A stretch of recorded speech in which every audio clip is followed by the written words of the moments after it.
आसानी पैदा होगी कि आपको उम्मीदवार ढूंढने नहीं पड़ेंगे, या आप इसके साथ दूसरी में ऐसी पार्टी बनाएं जो काउंसलर का इलेक्शन लड़ सकते हों।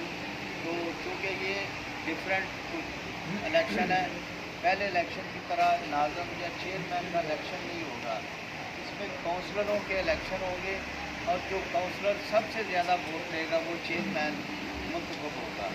तो इस तरह का चुनाव आप करें, आप मुद्देदारान इस तरह के लाएँ ताकि आपको आने वाले वक्त में बात का सामना न करना पड़े। तो मैं गुजारिश करूँगा अशरफ भट्टी साहब सीनियर नायब सदर लाहौर, कि वो आएँ और अपने ख्यालात का इजहार करें।